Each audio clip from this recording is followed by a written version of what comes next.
Right now, you believe you're choosing to watch this. You believe you decided to click. But what if that decision was already made before you felt like you made it? Not metaphorically, literally. Your brain may have started committing to this video before you experienced the intention to press play. Which means the version of you that says, "I am in control," might just be arriving late to a process that has already started. And if that's true, then what else have you chosen that was never fully yours? You're about to make a choice. Not a big one, something small. What to eat, what to click, what to say next. It feels like you decide. It feels immediate, personal, and voluntary. But something unsettling is happening beneath that feeling. Your brain has already begun moving before you are aware of choosing. Before you feel intention, activity begins. Before you say, "I will," something has already shifted. And that raises a quiet question.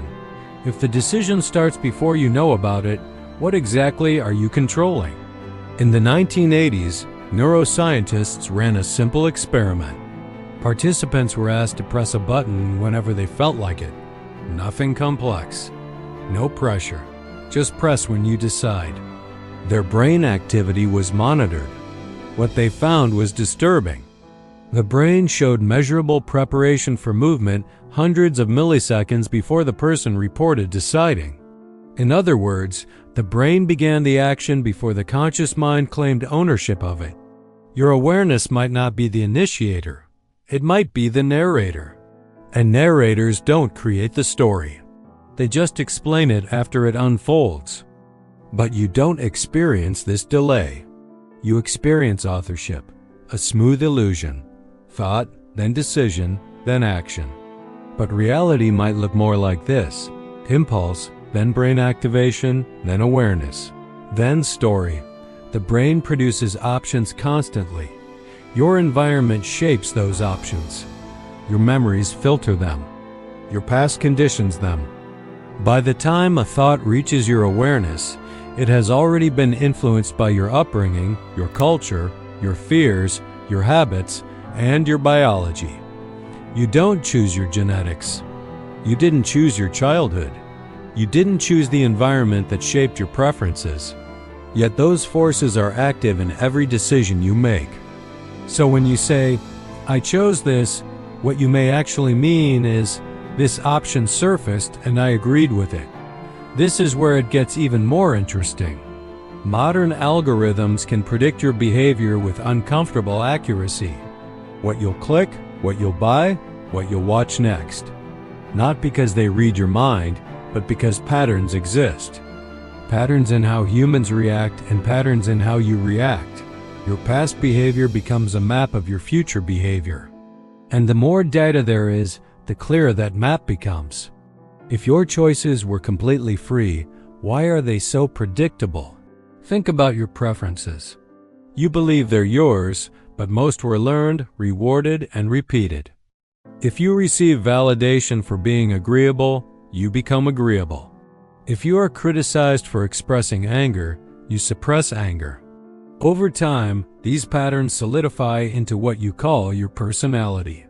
You call it who I am, but it may simply be what survived, what was reinforced, what felt safest. Your reactions today are echoes of experiences you didn't consciously design. So here is the darker possibility. Consciousness might not be the driver. It might be the observer arriving late to the scene. You feel like the captain of the ship, but the engines are running below deck. And they were built long before you understood how they worked. Does this mean you have no free will? Not exactly. It means your freedom might be narrower than you assumed. More constrained, more influenced, more shaped. And most of those constraints are invisible. So why do we feel in control? Because the feeling itself is psychologically necessary. If you truly felt how influenced you are by biology, conditioning, emotion, and environment, it would destabilize your entire sense of self. So the brain constructs a clean narrative. I decided. That narrative creates stability, responsibility, and continuity. But stability and accuracy are not always the same thing. This isn't about fatalism, it's about awareness. Because here's the paradox. You may not control the first impulse, but you might be able to influence the second. The first reaction may be automatic, but the pause afterward? That's where something different happens.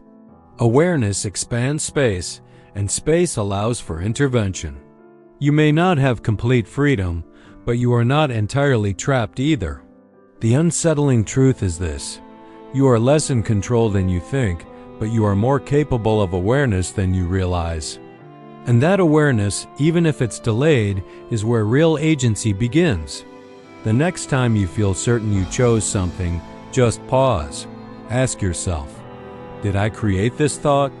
Or did it just arrive? You may never experience the exact moment where choice begins, but noticing the delay might be the first truly conscious decision you make. Thanks for watching.